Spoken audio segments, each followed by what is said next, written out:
first interview question for the fresher. Basically, it will ask in TCS, Capgemini, Cognizant. So for fresher level, this question definitely they will ask that there is given one string A, B, C, D, and they want this C to be replaced with R. So how we can do? They'll definitely ask this question for a fresher level.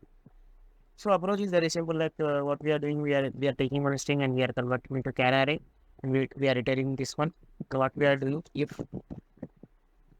ch or I is equal to this ch1, then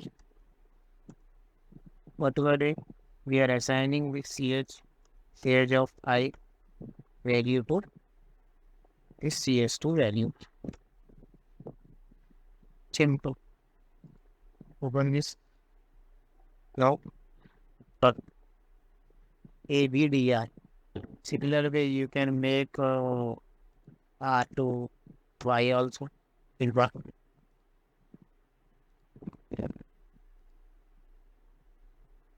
Just think the approach how we can use conditions. Like this way you need to go. Thanks for watching.